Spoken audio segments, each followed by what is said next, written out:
शुरू होने जा रहा है देश का सबसे बड़ा मुकदमा, आपकी अदालत, रजत शर्मा के साथ।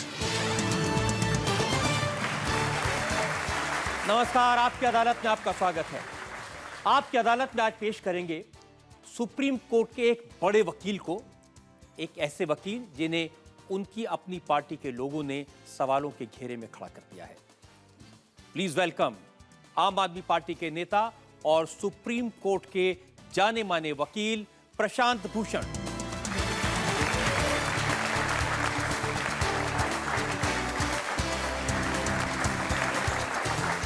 प्रशांत भूषण पर आज के इस मुकदमे के लिए हमने जज के तौर पर आमंत्रित किया है जाने माने पत्रकार रामकृपाल सिंह को। रामकृपाल सिंह,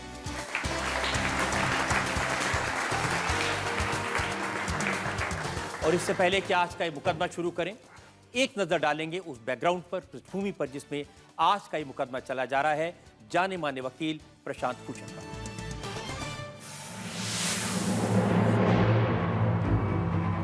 प्रशांत भूषण की पहली पहचान है सुप्रीम कोर्ट के सफल और चर्चित लॉयर के रूप में। प्रशांत भूषण ने पब्लिक इंटरेस्ट के लिए लड़ने वाले वकील के रूप में ख्याति प्राप्त की। प्रशांत भूषण ने करप्शन के बड़े बड़े केसेस उजागर किए। इसी दौरान प्रशांत भूषण अन्ना हजारे के भ्रष्टाचार विरोधी कैंपेन में शामिल हुए और फिर आम आदमी पार्टी के फाउंडर मेंबर बने। आजकल प्रशांत भूषण चर्चा में हैं आम आदमी पार्टी में स्वराज और इंटरनल डेमोक्रेसी की आवाज उठाने के लिए। अरविंद केजरीवाल ने प्रशांत भूषण को आम आदमी पार्टी की सभी डिसीजन मेकिंग बॉडीज से बाहर कर दिया है। आज आपकी अदालत में सुप्रीम कोर्ट के वकील प्रशांत भूषण अपना मुकदमा खुद लड़ेंगे।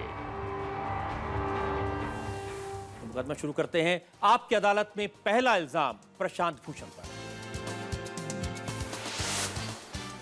आपकी अदालत में सुप्रीम कोर्ट के वकील प्रशांत भूषण पर इल्जाम है कि इन्होंने केजरीवाल को हराने की साजिश की। प्रशांत जी, जब आपको देखता हूं तो मुझे वो गाना याद आता है कि चिंगारी कोई भड़के तो ये वो नाव है जो माझी डुबो रहे हैं। आपको वो अंदाज सुनाना चाहता हूं जिसमें अरविंद केजरीवाल ने ये कहा कि कैसे आपने पीठ में छुरा भोंका, कैसे आपने उनको दिल्ली का चुनाव हराने की कोशिश की। वो वीडियो रिकॉर्डिंग हमारे पास में है, वो आप सुनेंगे तो आपको भी लगेगा कितने नाराज हैं वो आपसे। ये क्या तमाशा है आपका कि सारे मिलके चलो उनसे जाके बात करो ना। उन सालों ने हराने में, तुम्हारी अच्छी टीम जो कह रहे हैं उन्होंने हमें हराने में कोई कसर नहीं छोड़ी दिल्ली चुनाव के अंदर। उनको अब साथ लेके चले। किसी और पार्टी में होते उनके पीछे लात मार के उन पार्टी से बाहर निकाल देते सालों को। कमीने लोग हैं वो एक नंबर के, तुम्हें पता नहीं है वो क्या है। अब मैं क्या कहूं, बताइए। देखिए,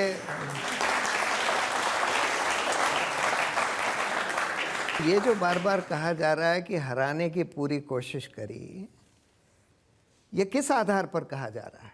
इस आधार पर कि जो उन्होंने स्पीच दी अपनी नेशनल काउंसिल में, उसमें अरविंद केजरीवाल ने कहा कि प्रशांत भूषण ने कई लोगों को बार बार कहा कि ये इलेक्शन हम हारने वाले हैं और ये हार जाए तो अच्छा होगा, इससे अरविंद थोड़ा कंट्रोल में आ जाएंगे।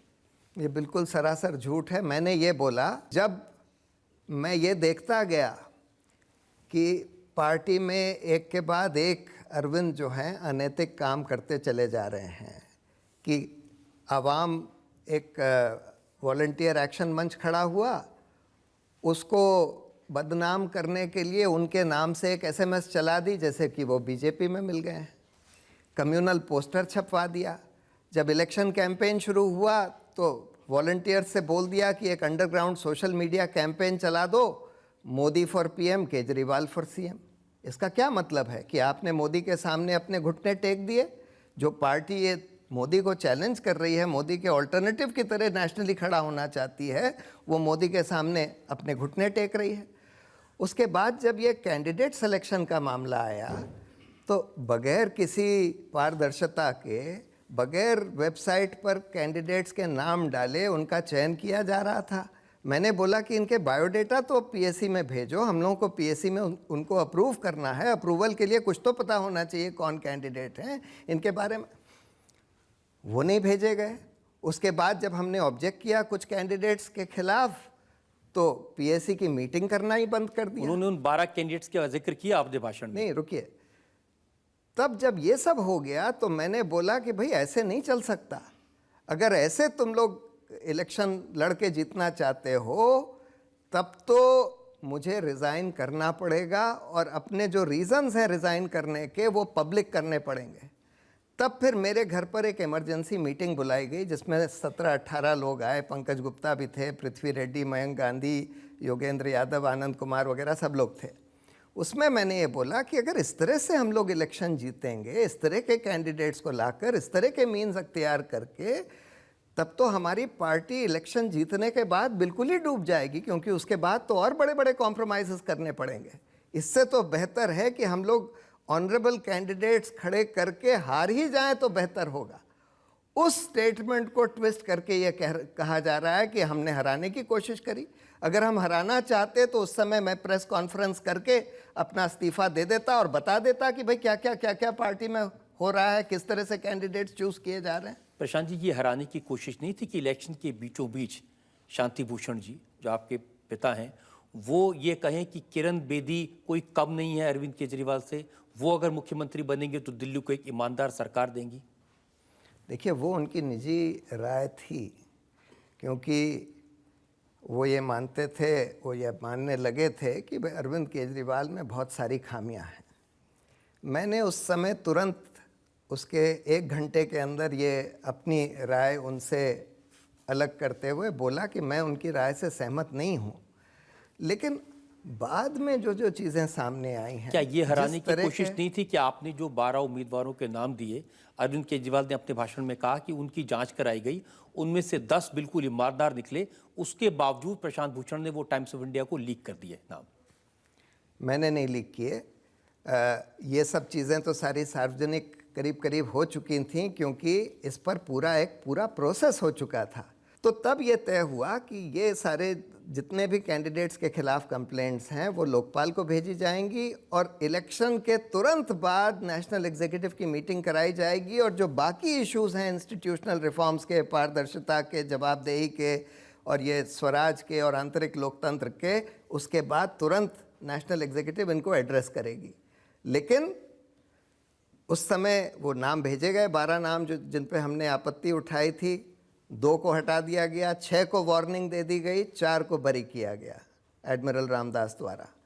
लेकिन नेशनल एग्जीक्यूटिव की मीटिंग 26 को जो बुलाई गई उसमें सबसे पहले ये ड्रामा शुरू हुआ कि भाई अरविंद केजरीवाल इस्तीफा दे रहे हैं क्योंकि हमको और योगेंद्र यादव के साथ नहीं चल सकते, या तो वो रह लें पार्टी में या हम लोग रह लें पार्टी में।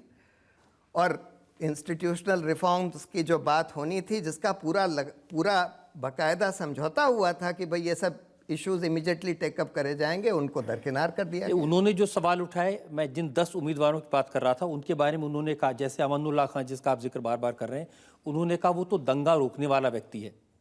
सहीराम पहलवान, उन्होंने कहा वो तो गरीबों के नेता हैं। आप जिसका भी नाम ले रहे हैं उनकी उन्होंने बहुत तारीफ की, उन्होंने कहा वो मेरे हीरे हैं और उनकी कोई जांच नहीं होगी।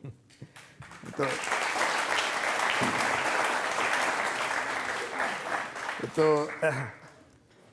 नेचुरली चीफ मिनिस्टर अपने ही कैंडिडेट्स और अपने ही एमएलएस को तो हीरा मानेगा ही, हीरो या हीरा मानेगा ही।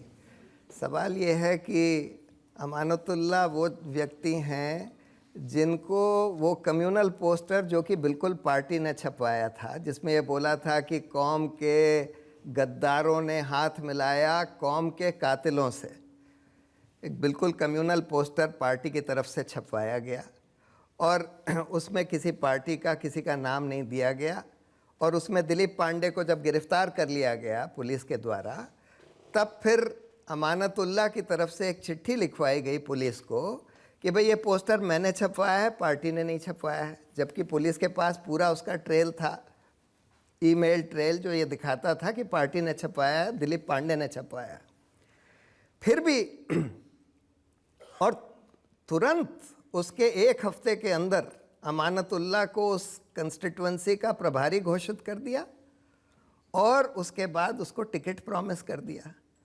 अब ऐसे जने को आप बाकी जो उसके खिलाफ और भी चार्जेस थे उनको अगर आप दरकिनार भी कर दें, ऐसे आदमी को, जिसमें कि अरविंद ने खुद ट्वीट किया कि पुलिस दिलीप पांडे को क्यों अरेस्ट कर रही है, अमानतुल्लाह को क्यों नहीं अरेस्ट कर रही, क्योंकि उन्होंने तो कन्फेस कर लिया है अपने क्राइम को। अब वो चुनाव जीतने के लिए तो ऐसे लोगों को साथ लेना ही पड़ता है ना, क्या करें।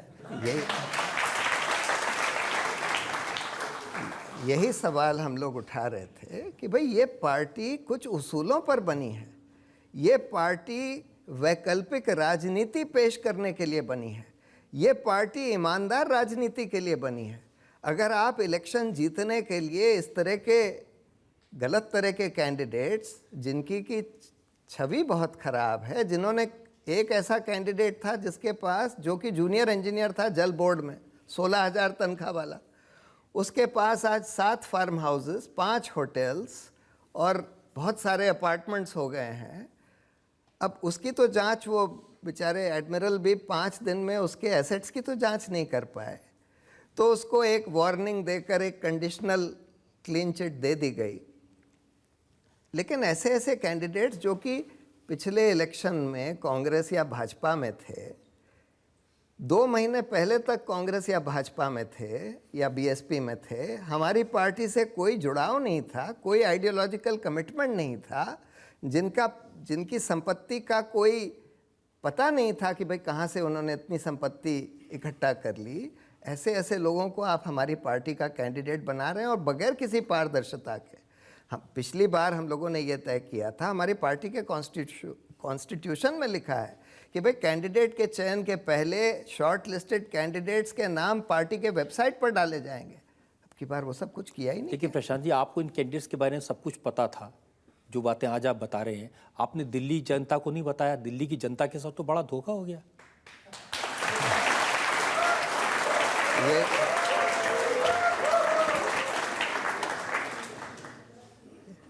यही मैं कह रहा हूँ कि मैंने पार्टी को के इंटरनली इनको ठीक करने की पूरी कोशिश करी।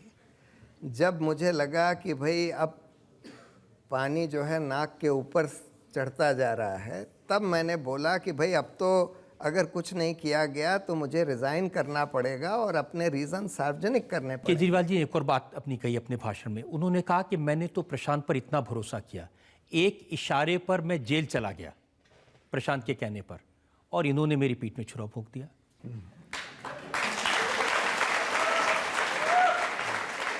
किसी हमारे एनआरआई वॉलंटियर ने एक 6 मिनट का वीडियो बनाया था, ये लड़ाई है दिए और तूफान की, जो अरविंद के ऊपर था।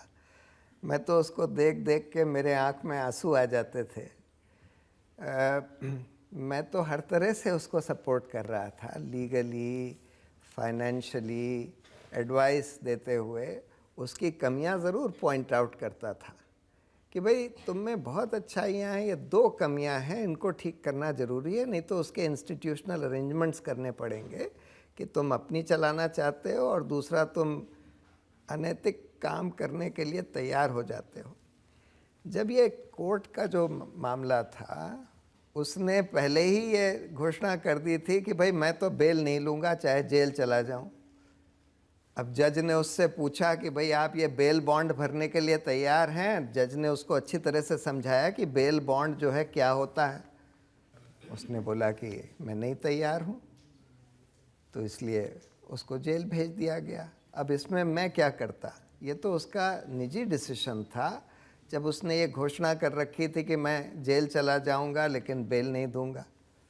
उनके साथी तो इतने परेशान हैं, आशुतोष और अंजलि दमानिया, इन्होंने कहा कि प्रशांत और योगेंद्र ने अरविंद को इतना टॉर्चर किया कि वो मीटिंग में फूट फूट के रो पड़े।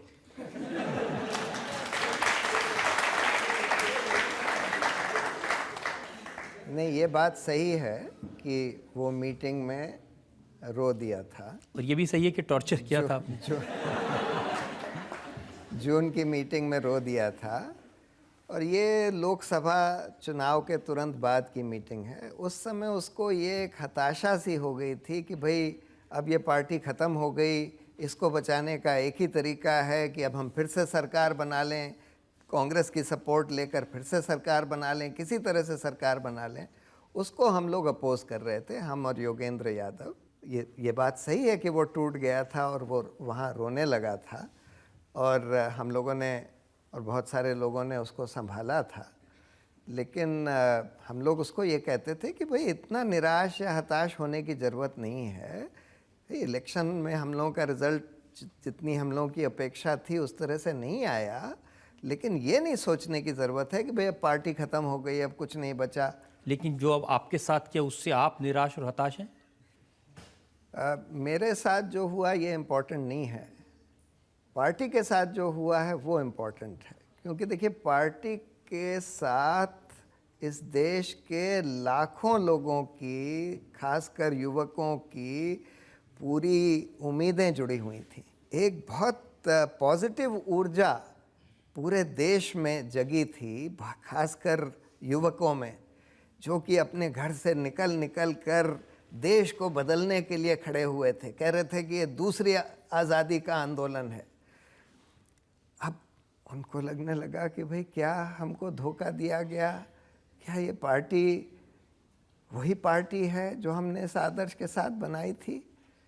और आखिर में जो हुआ उससे तो मुझे भी बहुत ज़बरदस्त निराशा हुई कि भाई ये सब कि उस मीटिंग में सारा संविधान ताक पर रख दिया गया, जो नेशनल काउंसिल की मीटिंग हुई, और ऐसा हुड़दंग, गुंडागर्दी, यानी कि मारपीट, शोर शराबा। इसीलिए हमने बोला था कि भाई एडमिरल रामदास हमारे लोकपाल हैं, उनको बुला लीजिए और उनके हेल्प लीजिए इस मीटिंग को सभ्य तरीके से कंडक्ट कराने के लिए।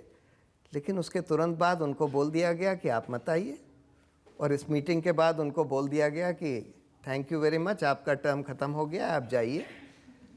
मतलब ये क्या हो गया है हमारी पार्टी को? ऐसे जने को, जिससे ज़्यादा रिस्पेक्टेबल जना आपको हिंदुस्तान में मिलना मुश्किल होगा, इससे ज़्यादा निष्पक्ष जना आपको मिलना मुश्किल होगा, जिन्होंने इतनी मेहनत करी पार्टी को हेल्प करने के लिए, उसको आप इस तरह से ट्रीट करते हैं। ना तो उनको आने देते हैं और फिर कहते हैं कि आपकी छुट्टी। आपकी तकलीफ़ बहुत सारे लोग समझते हैं, पार्टी के वर्कर समझते हैं, वॉलंटियर समझते हैं। एक वॉलंटियर ने मुझे ये लिख के भेजा, उन्होंने कहा कि आप प्रशांत जी से ही कहिएगा कि हमसे मत पूछो कैसे मंदिर टूटा सपनों का, औरों का दोष नहीं, ये किस्सा है अपनों का। आपकी अदालत में सुप्रीम कोर्ट के वकील प्रशांत भूषण पर आरोप है कि इन्होंने केजरीवाल पर बेबुनियाद आरोप लगाए। अब प्रशांत जी, जब दिल्ली में चुनाव हुआ उससे पहले केजरीवाल जी लोगों से क्या कह रहे थे कि कैसे बीजेपी के लोग एमएलएस को 4 करोड़ में, 10 करोड़ में खरीद रहे हैं? कैसे उन्होंने रेडियो पर, टीवी पर आकर ये कहा था कि एमएलएस को खरीदने की कोशिश कर रही है बीजेपी? 4 महीनों के अंदर भारतीय जनता पार्टी ने दिल्ली के लोगों को खरीदने की कोशिश की। अपने काले पैसे से उन्होंने आम आदमी पार्टी के एमएलए दिनेश मोहनिया को 4 करोड़ रुपए में खरीदने की कोशिश की। पिछले 4 महीनों में भारतीय जनता पार्टी ने दिल्ली के लोगों को अपने काले पैसे से खरीदने की कोशिश की। लेकिन ये आम आदमी पार्टी के एमएलए, पहली बार भारत के इतिहास में हुआ कि एक भी एमएलए नहीं बिका। वो कह रहे हैं कि बीजेपी वाले एमएलए को खरीदने की कोशिश कर रहे थे। आपने कहा कि अरविंद केजरीवाल कांग्रेस के साथ मिलकर के सरकार बनाने की कोशिश कर रहे थे। जी हाँ, ये देखिए, बीजेपी वाले खरीदने की कोशिश कर रहे थे, नहीं कर रहे थे, ये तो मुझे पता नहीं, हो सकता है कर रहे हों। लेकिन ये बात तो सामने आ ही चुकी है कि भाई अरविंद कांग्रेस के सपोर्ट के साथ सरकार बनाना चाहते थे, और अगर कांग्रेस का सपोर्ट ना मिले तो कांग्रेस के एमएलएज टूटकर कुछ अलग पार्टी बना लें और उनके सपोर्ट के साथ। और ख़ास बात यह है कि उन्हीं एमएलएज, कांग्रेस के उन्हीं एमएलएज जिनके खिलाफ आरोप लगाया गया कि ये इनको बीजेपी ने 4-4 करोड़ रुपए देकर खरीद लिया है, उन्हीं एमएलएज के सपोर्ट के साथ आप सरकार बनाना लेकिन जब ये स्टिंग बाहर आया था, पहली बार जब ये बात सामने आई थी कि कांग्रेस के एमएलए से बात हो रही है, तब अरविंद का कहना है कि उस समय तो ये कहा टीवी पर प्रशांत भूषण ने, योगेंद्र यादव ने, ये स्टिंग फर्जी है, और बाद में कहा कि मेल भेज दी, इसकी जांच करानी चाहिए? नहीं, मैंने कभी ये नहीं बोला कि ये स्टिंग फर्जी है, ना ही योगेंद्र यादव ने बोला। योगेंद्र यादव ने ये बोला था कि कुछ और स्टिंग्स आ रहे हैं जिसका कि कोई मतलब नहीं है, जैसे कि कुछ और चीज़ें आई थी कि मुस्लिम एमएलएज वगैरह के बारे में, उसका कोई ख़ास मतलब नहीं था। इसके बारे में उन्होंने ये नहीं बोला था कि स्टिंग फर्जी है। ये तो बहुत सीरियस मुद्दा था कि भाई आप ऐसे लोगों को तोड़कर सरकार बनाना चाहते हैं जिनको आप खुद कह चुके हैं कि भाई ये लोग 4 करोड़ लेकर बीजेपी के तहत बिकने के लिए तैयार थे, तो आप बिके हुए लोगों की सपोर्ट लेकर सरकार बनाना चाहते हैं। ये एक बहुत सीरियस मामला है। आप ये भी कह रहे हैं कि राहुल गांधी से बातचीत करने की कोशिश की थी अरविंद केजरीवाल ने? नहीं, उन्होंने निखिल डे को बुलाकर बोला कि भाई तुम राहुल गांधी को जानते हो, तुम राहुल गांधी से बोलो कि कांग्रेस पार्टी हमको सपोर्ट कर दे सरकार बनाने में। लेकिन निखिल डे ने उनसे बोल दिया कि भाई मैं राहुल गांधी से ये सब बात नहीं कर सकता। अब प्रशांत जी, दिल्ली की जनता आपसे ये पूछेगी, अरविंद केजरीवाल पर्दे के पीछे ये सब कर रहे थे, लेकिन जिस समय दिल्ली में चुनाव हो रहा था तो दिल्ली की जनता को तो नहीं पता था। बहुत धोखा हुआ दिल्ली की जनता के साथ।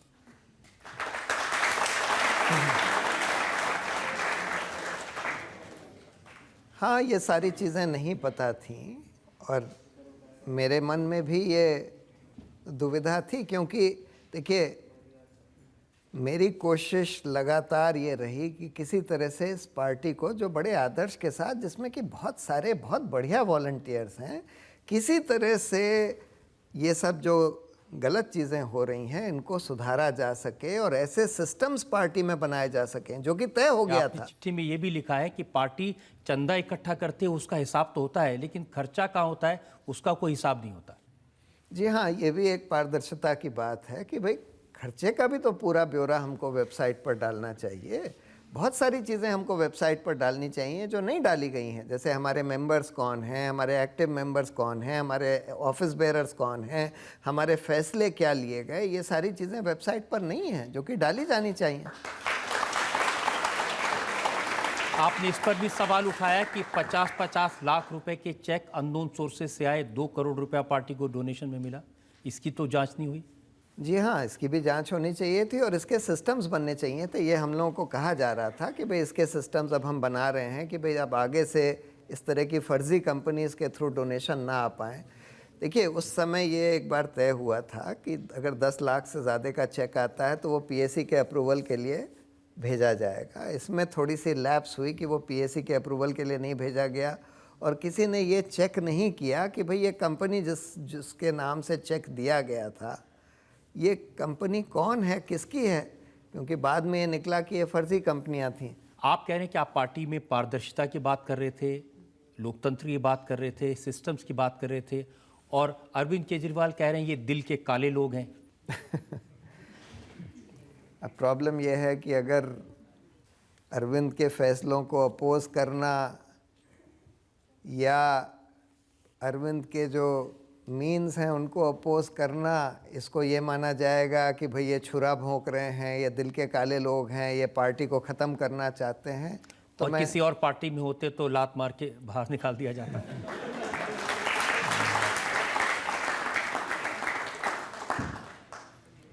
तब मैं गिल्टी हूँ उस चार्ज का। अगर यही चार्ज लगाया जा रहा है कि भाई आप क्योंकि अरविंद केजरीवाल को अपोज कर रहे थे या अनैतिक चीज़ नहीं होने दे रहे थे, तब मैं गिल्टी हूँ।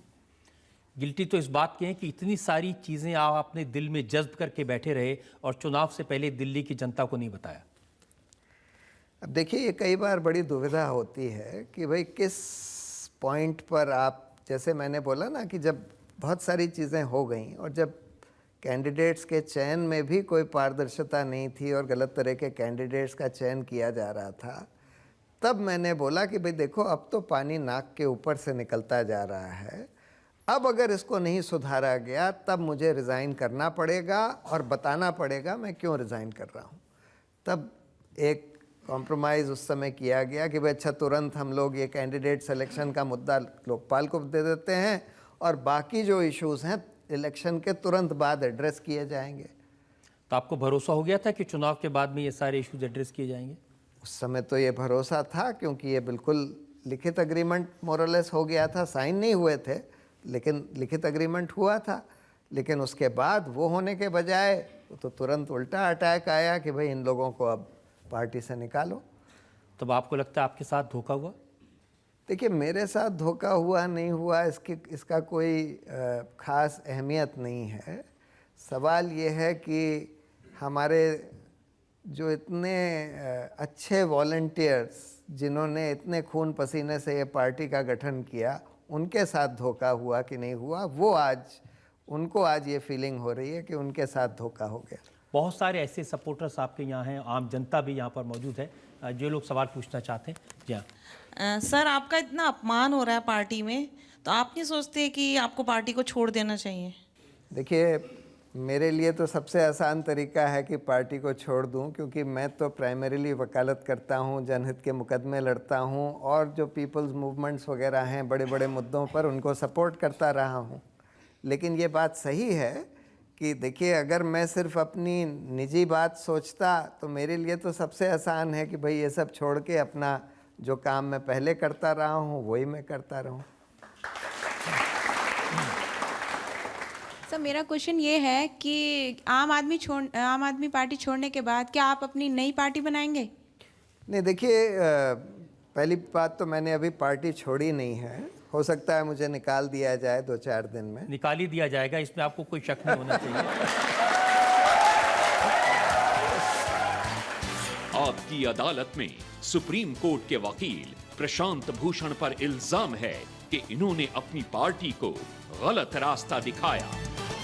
आपके साथी ये भी कहते हैं कि आम आदमी पार्टी और अरविंद केजरीवाल लोकसभा का चुनाव नहीं लड़ना चाहते थे, उसमें हारे तो बहुत किरकिरी हुई, आपने पुश किया कि लोकसभा का चुनाव लड़ना चाहिए। नहीं, देखिए, ओरिजिनली अरविंद की ये राय थी कि हम लोगों को लोकसभा का चुनाव बहुत सारी जगह नहीं लड़ना चाहिए, और मेरी ये राय थी और कई और लोगों की ये राय थी कि नहीं, हम लोगों को लड़ना चाहिए और ज़्यादा से ज़्यादा जगह पर लड़ना चाहिए। वो सब बात सुनने के बाद अरविंद ने तुरंत मान लिया कि हाँ, हम लोगों को लड़ना चाहिए, और उसके बाद उन्होंने ये घोषणा करी कि हम कोशिश करेंगे कि हर सीट पर लड़ें। इसलिए क्योंकि आपने बात ऐसी कह दी, उस वक्त का बयान मैंने देखा है, आपने कहा कि आम आदमी पार्टी के पक्ष में पूरे देश में माहौल है, पार्टी बड़े स्तर पर लोकसभा चुनाव में उतरेगी और चुनाव परिणाम आने के बाद प्रधानमंत्री पद के बारे में तय किया जाएगा। तो मुंगेरी लाल के सपने देख रहे थे बिल्कुल। नहीं, देखिए,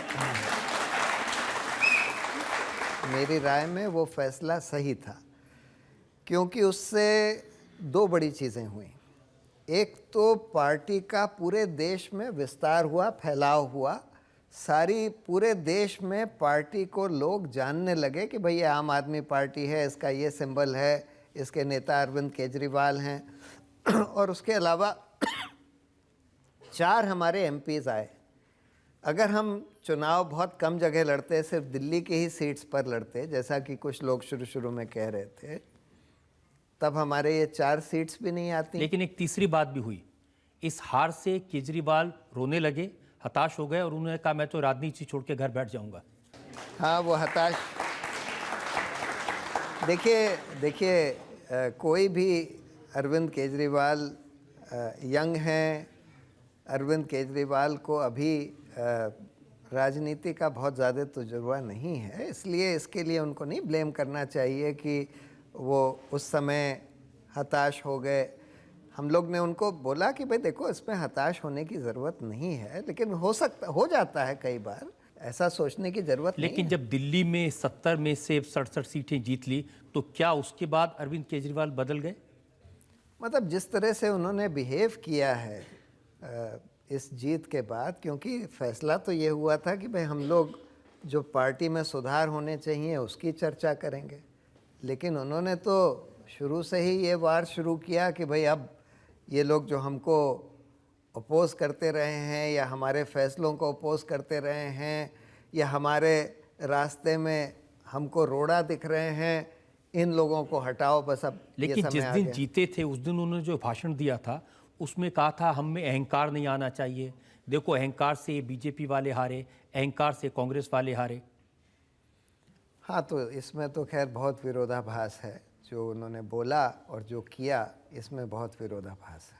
आप किसको जिम्मेदार मानेंगे? बहुत सारे लोग जो आम आदमी पार्टी से जुड़े थे, मेधा पाटकर जैसे लोग। देखिए, देश में बहुत सारे अच्छे अच्छे लोग इस पार्टी से जुड़े थे, ये सोच के कि एक ये नए तरह की पार्टी है, बिल्कुल ईमानदार पार्टी है, वैकल्पिक राजनीति करेगी और भाजपा के खिलाफ, क्योंकि कांग्रेस का तो पतन हो रहा था, भाजपा के खिलाफ एक मेन ऑपोजिशन पार्टी बनकर खड़ी हो पाएगी।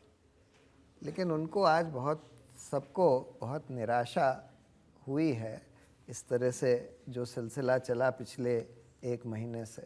ऐसे बहुत सारे लोग यहाँ भी मौजूद हैं। जी आप प्रशांत जी, मैं आपसे ये पूछना चाहता हूँ कि जब से आपको पीएससी से निकाला गया है, उसके अगले दिन से करोड़ों का डोनेशन लाखों में हो गया, लाखों से 733 रुपए पे आ गया, तो इस पे आप क्या कहेंगे? ये बात सही है कि डोनेशंस का अमाउंट अब बहुत कम हो गया है और ऐसी निराशा और हताशा के बाद बहुत मुश्किल होगा पार्टी को ईमानदार लोगों से डोनेशन ले पाना, क्योंकि अब एक ऐसी फीलिंग हो गई है जैसे कि लोगों को धोखा हुआ, ठगा गया। तो जब तक कि ये चीज़ बदलती नहीं है और ये जो अरविंद और उसकी कोटरी जो आज पार्टी पर काबिज़ है, जब तक ये लोग काबिज़ रहते हैं या जब तक अपने तौर तरीके बदलते नहीं हैं, तब तक ईमानदार डोनेशन आना बहुत मुश्किल होगा। सोनिया गांधी जी ने कहा था कि सत्ता जहर होती है, क्या आम आदमी पार्टी उस जहर का शिकार हो गई है?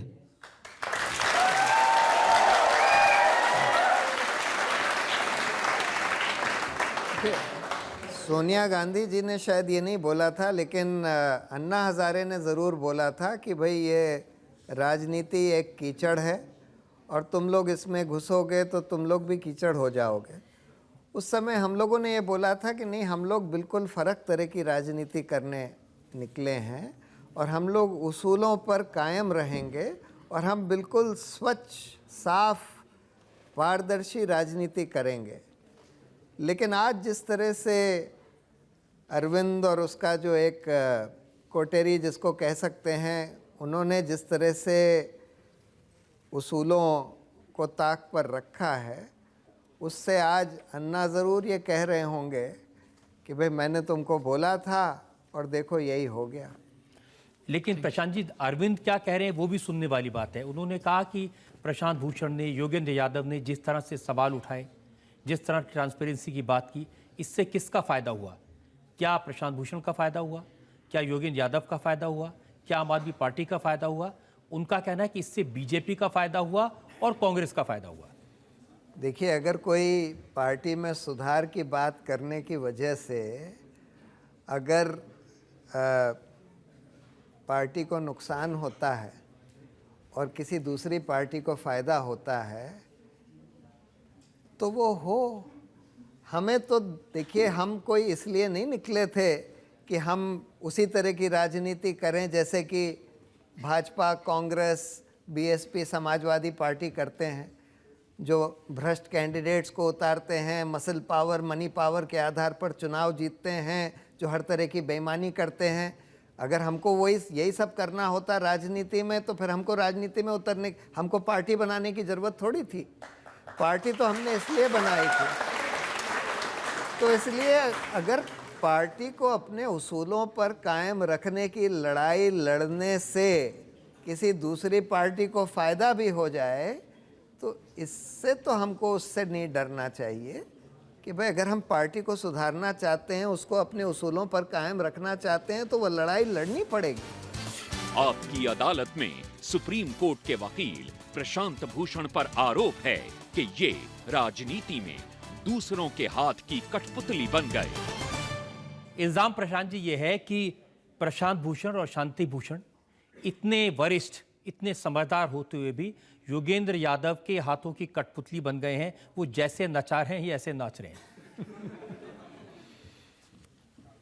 तो देखिए, अगर अरविंद ये सोचते हैं कि भाई क्योंकि उनको अगर ये लगता है कि वो पहले मुझे नचाते रहे और अब योगेंद्र यादव नचा रहे हैं तो उनको थोड़ी गलत फहमी है। मैं किसी की कठपुतली नहीं हूँ और यही गिला शायद अरविंद को मुझसे है कि मैं उनकी कठपुतली बनने के लिए नहीं तैयार था। लेकिन ये सच है कि शांति भूषण जी चाहते थे योगेंद्र यादव कन्वीनर बन जाएं, संयोजक बन जाएं आम आदमी पार्टी के? नहीं, शांति भूषण जी ये चाहते थे, उनका ये मानना था, जो कि उन्होंने एक पत्र में जुलाई में अरविंद को लिखा था कि भाई तुम में और बहुत खूबियां हैं, लेकिन तुम पार्टी का संगठन चलाने के लिए योग्य आदमी नहीं हो। संगठन चलाने का जिम्मा किसी और को दे देना चाहिए, ये उनका मानना था। ये इलाहाबाद में जो उन्होंने कहा वो मैंने पढ़ा, अखबार में छपा है। अब शांति भूषण जी ने कहा कि अरविंद केजरीवाल मुख्यमंत्री बन गए हैं, ऐसे में उन्हें पार्टी का संयोजक पद छोड़ देना चाहिए, ये पद योगेंद्र यादव को मिलना चाहिए, इस पद के लिए वो सबसे उपयुक्त नेता है। ठीक है, मेरे पिताजी का ये मानना हो सकता है कि रहा हो कि योगेंद्र यादव इस काम के लिए, पार्टी का संगठन चलाने के लिए ज़्यादा योग्य व्यक्ति। लेकिन जो आपके पुराने साथी हैं वो कहते हैं कि योगेंद्र यादव ने या प्रशांत भूषण ने क्या सेक्रीफाइस किया? ये बात सही है। देखिए, मैंने तो वो सैक्रिफाइस नहीं किए, मैं ये कन्फेस करता हूँ कि जो कि अरविंद ने किए या योगेंद्र यादव ने किए, क्योंकि इन दोनों ने तो अपना पूरा जी जान पार्टी के लिए दे रखा है। बिल्कुल 16 घंटे रोज़ पार्टी के लिए या पार्टी से उभरे मुद्दों के लिए ये दोनों जने, अरविंद भी और योगेंद्र भी, काम करते रहे हैं। उन्होंने हर तरह के सैक्रिफाइस किए जो कि मैंने नहीं किए, ये मैं मानता हूँ। आधी बात से तो सहमत है, अरविंद ने की है, लेकिन योगेंद्र के बारे में उन्होंने कहा अगर पार्टी का कन्वीनर बनना है तो 15 दिन अनशन करते, अगर पार्टी का कन्वीनर करना है तो धरना देते, पार्टी का कन्वीनर बनना है तो 4 डिग्री में रात में दिल्ली की सड़कों पर सोते। नहीं, ये कोई मापदंड नहीं होता ये तय करने के लिए कि भाई पार्टी का कन्वीनर कौन होना चाहिए या नहीं होना चाहिए। इन एनी केस मैंने या योगेंद्र यादव ने कभी ऐसी दलील नहीं करी, ना ही कभी सोचा कि भाई अरविंद को हटाकर योगेंद्र यादव को। लेकिन वो तो विश्वास करते हैं कि योगेंद्र यादव की महत्वाकांक्षा है, वो बनना चाहते हैं और इसके लिए आपका इस्तेमाल कर रहे हैं। बिल्कुल गलत धारणा है। एक बार भी योगेंद्र यादव ने मुझसे कभी ये इच्छा व्यक्त नहीं करी। मैं तो उनको इतने साल से जानता हूँ, उनके साथ लगातार काम किया है, और ना ही कभी मैंने कभी अरविंद को ये बोला कि भाई तुमको हट के। मेरे पिताजी का ये मानना हो सकता है। और उनकी शिकायत ये है कि आपको गुस्सा बहुत जल्दी आता है, इसलिए आप रिएक्ट कर जाते हैं। नहीं, ये बात सही है कि मुझे गुस्सा कभी कभी आ जाता है, और 2-3 बार अरविंद से झगड़ा भी हो चुका है। अरविंद को भी गुस्सा आ जाता है, मुझे भी गुस्सा आ जाता है, ये हम दोनों में कमियां हैं। और शायद अरविंद इसी वजह से मुझसे नहीं मिले पिछले 3 महीने से, और मेरे समय मांगने के बाद। आपने कम्युनिकेशन बंद कर दिया अपनी तरफ से या उन्होंने बंद कर दिया? नहीं, उन्होंने ही बंद कर दिया, मैंने भी बंद कर दिया एक तरह से, लेकिन उन्होंने भी बंद कर दिया। मैंने तो आखिर में उनसे समय मांगा था कि भाई मुझसे मिल लो, अकेले में मिल लो, या उसकी भी नाराजगी है कि आपने जो SMS भेजा, उन्होंने कहा कि जब मैं दिल्ली एयरपोर्ट पर लैंड किया तो मैंने देखा वो टीवी पर SMS दिखा रहे थे, उसके बारे में बता रहे थे। तो भाई सारी मीडिया मुझसे पूछ रही थी कि भाई आप उनसे मिलेंगे, वो अब दिल्ली आ गए हैं, आ रहे हैं, आप उनसे मिलेंगे? तो मैंने बोला कि हाँ, मैंने उनसे मिलने की इच्छा व्यक्त करी है, और जैसे ही वो समय देंगे मैं उनसे मिलूंगा। क्योंकि हर जगह ये स्पेकुलेशन चल रहा था कि भाई झगड़ा हो रहा है, झगड़ा हो रहा है। अब उम्मीद है आपको कभी मुलाकात होगी आपकी केजरीवाल से?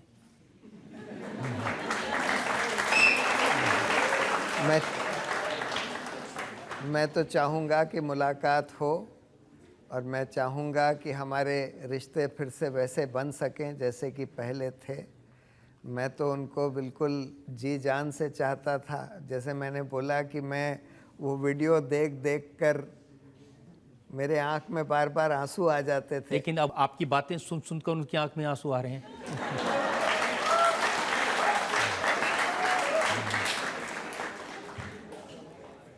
इसीलिए देखिए, मैं तो उससे बिल्कुल फ्रैंकली ये कहता रहा कि तुम्हारे में ये जो 2 सीरियस डिफेक्ट्स हैं, इनको सुधारो, और नहीं तो इसका कोई इंस्टीट्यूशनल अरेंजमेंट करो, नहीं तो बहुत बड़े खतरे हैं सामने।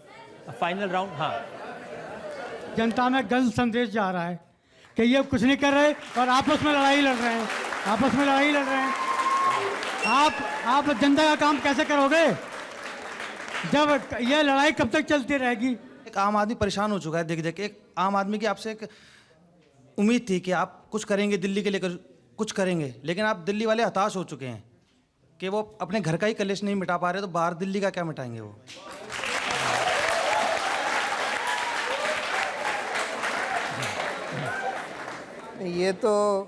ये तो प्रॉब्लम है और इस पर पार्टी को और अरविंद को थोड़ा इंट्रोस्पेक्ट करना चाहिए। अरविंद केजरीवाल जी ने जो दिल्ली की जनता से जो जो सपने दिखाए, जो जो वादे किए, आपको क्या लगता है वो क्या पूरा कर पाएंगे? देखिए, अगर इस तरह से जिस तरह से वो चल रहे हैं इस तरह से चलते रहे तो मुझे नहीं लगता कि वो वादे पूरे कर पाएंगे।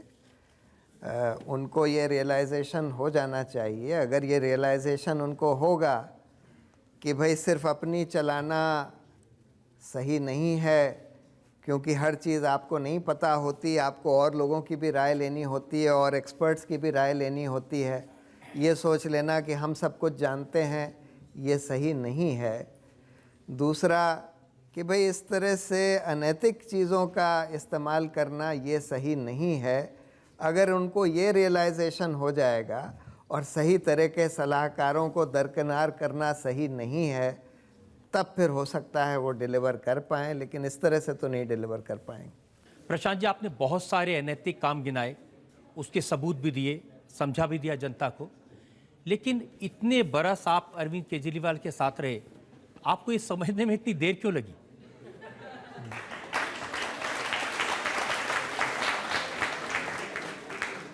कि हो सकता है कि हमने उनको पूरा समझने में थोड़ी भूल करी हो शुरू में। हो सकता है हमको समझने में थोड़ी देर लगी हो। और जब दो चीज़ें जब मुझे समझ में भी आ गईं, जो कि लोकसभा चुनाव के बाद जो चीज़ें हुई उससे समझ में आने लगीं, तब मैंने पूरी कोशिश करी कि भाई इनको सुधारा जाए। और मुझे लगता था कि शायद सुधर जाएंगे, लेकिन अब तो जिस तरह से बाद में हुआ है पिछले 1 महीने में, जिसमें कि गुंडागर्दी और इस तरह का बिल्कुल हुड़दंग, इससे तो मुझे लगता है कि सुधरने के बजाय और भी गड़बड़ हो गया है मामला। आज हमने मुकदमा चलाया आम आदमी पार्टी से जुड़े प्रशांत भूषण पर, सुप्रीम कोर्ट के वकील प्रशांत भूषण पर। हमने उनसे पूछा उनके उसूलों के बारे में, आम आदमी पार्टी और अरविंद केजरीवाल से उनके मतभेदों के बारे में। हमने उनसे पूछा उन इल्जामात के बारे में जो उनकी पार्टी ने उन पर लगाए हैं। प्रशांत भूषण ने सारे सवालों का बड़ी बेबाकी से जवाब दिया। अब वक्त है आपकी अदालत में आज के जज रामकृपाल सिंह के फैसले का। जो पार्टी लोकपाल और पारदर्शिता के नाम पे शुरू हुई थी, आज उस पार्टी का जब यह हस्र हो गया कि लोकपाल बाहर रहा और विशेष आमंत्रित में विधायक आए, यानी लोकपाल का विकल्प विधायक हो गया, और पारदर्शिता का आलम यह रहा कि सबके मोबाइल बाहर रखवा लिए गए। एक केवल कैमरा रहा जो अरविंद केजरीवाल जी की तरफ फोकस्ड है। ऐसी पार्टी में जो आपके साथ हुआ, जिस तरह आपने डिफेंड किया, मैं मानता हूं कि बंटवारा हुआ। दुखद यह है कि सत्ता केजरीवाल के पास गई, सिद्धांतवादी और संगठन बाउंसर के हवाले हो गए। आप इसमें नुकसान प्रशांत जी न आपका हुआ न केजरीवाल जी का हुआ, इसमें छली गई है जनता जो 40 साल के बाद इकट्ठा हुई थी। इतना बड़ा धोखा है। मुझे लगता है कि अब आने वाले पता नहीं कितने दशकों के बाद किसी पर वो भरोसा कर पाएगी।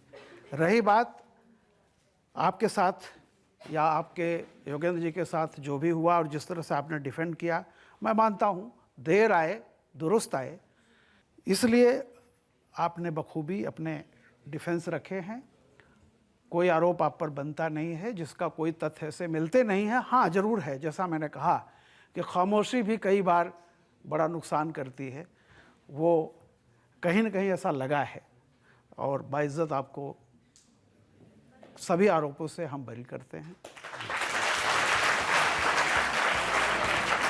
इस उम्मीद के साथ, इस विश्वास के साथ कि अपने अनुभव से प्रशांत भूषण ने बहुत कुछ सीखा होगा अब वो खामोश नहीं रहेंगे और जिस तरह से चाहे वो अदालत के जरिए, चाहे पब्लिक आंदोलन के जरिए देश की जनता का भला करते थे, लोगों के कल्याण के लिए लड़ते थे, ऐसा लड़ाई वो करते रहेंगे, भ्रष्टाचार के खिलाफ आवाज उठाते रहेंगे। आज का मुकदमा यही खत्म करते हैं। अगले सप्ताह आपसे मुलाकात होगी एक नई शख्सियत के साथ। तब तक के लिए नमस्कार।